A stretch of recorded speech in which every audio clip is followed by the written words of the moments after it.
Nah, jadi di surga itu saking nikmatnya dok. Dalam surah Muhammad namanya. Surah Muhammad itu surah nomor 47. Nama Nabi Muhammad SAW.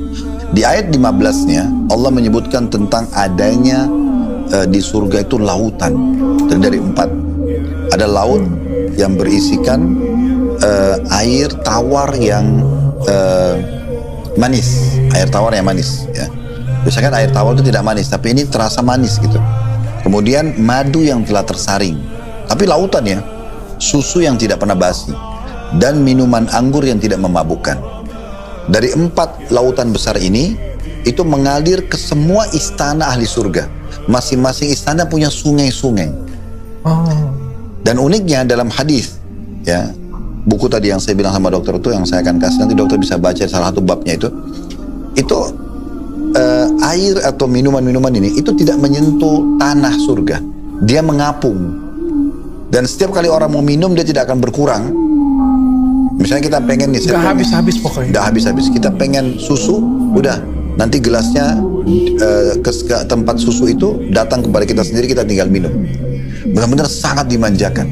Dan itu modalnya hanya patuh pada Allah. Selama di dunia, apa yang Allah perintahkan kerja, yang dilarang tinggalkan. Dia akan dapat itu.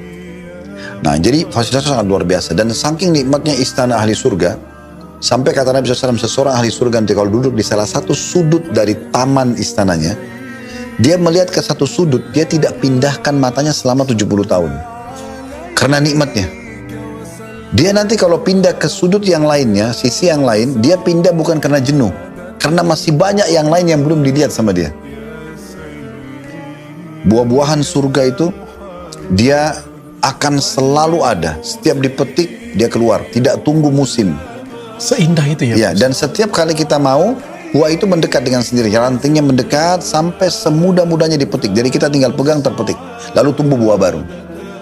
Pakaian ahli surga. Kata Nabi SAW, kalau ahli surga mau pakai baju nih, coba terlintas di benak dia, saya mau ganti baju. Akan datang kepadanya, mirip seperti buah delima. Ya mungkin tuh lemarinya ya, terbuka, ada 70 gaun. Dengan beda motif.